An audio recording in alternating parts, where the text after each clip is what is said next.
So guys, in this tutorial, I'll be teaching you how to upgrade your EMUI 13 from your Huawei Mate 50 Pro into the Harmony OS 3.0. Let's get it started.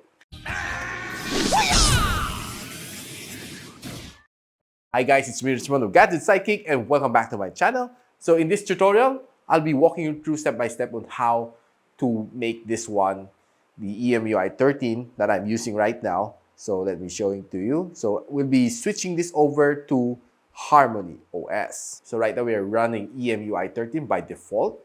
So these are the steps that you need to do in order to convert this one. So right now, go to this one, My Huawei. Basically, this one, I have set mine to the region in Hong Kong. So all you need to do is just go to settings, just go to country and region.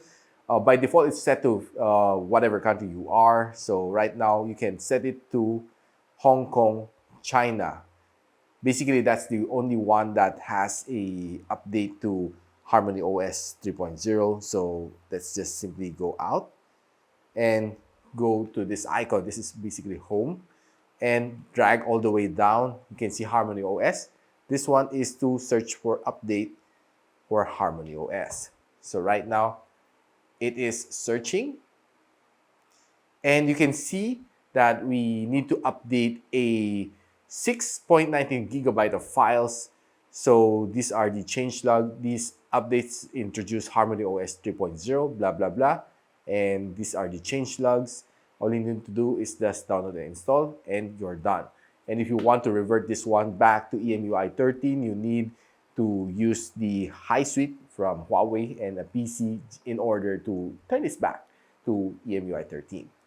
So guys, I'll be giving you a preview of what to expect from the Harmony OS 3.0 in a separate video, but right now, I'll be downloading and installing the Harmony OS 3.0. So guys, if you like this video, don't forget to like, subscribe, and of course, click that bell icon so you don't miss any future updates here on my channel.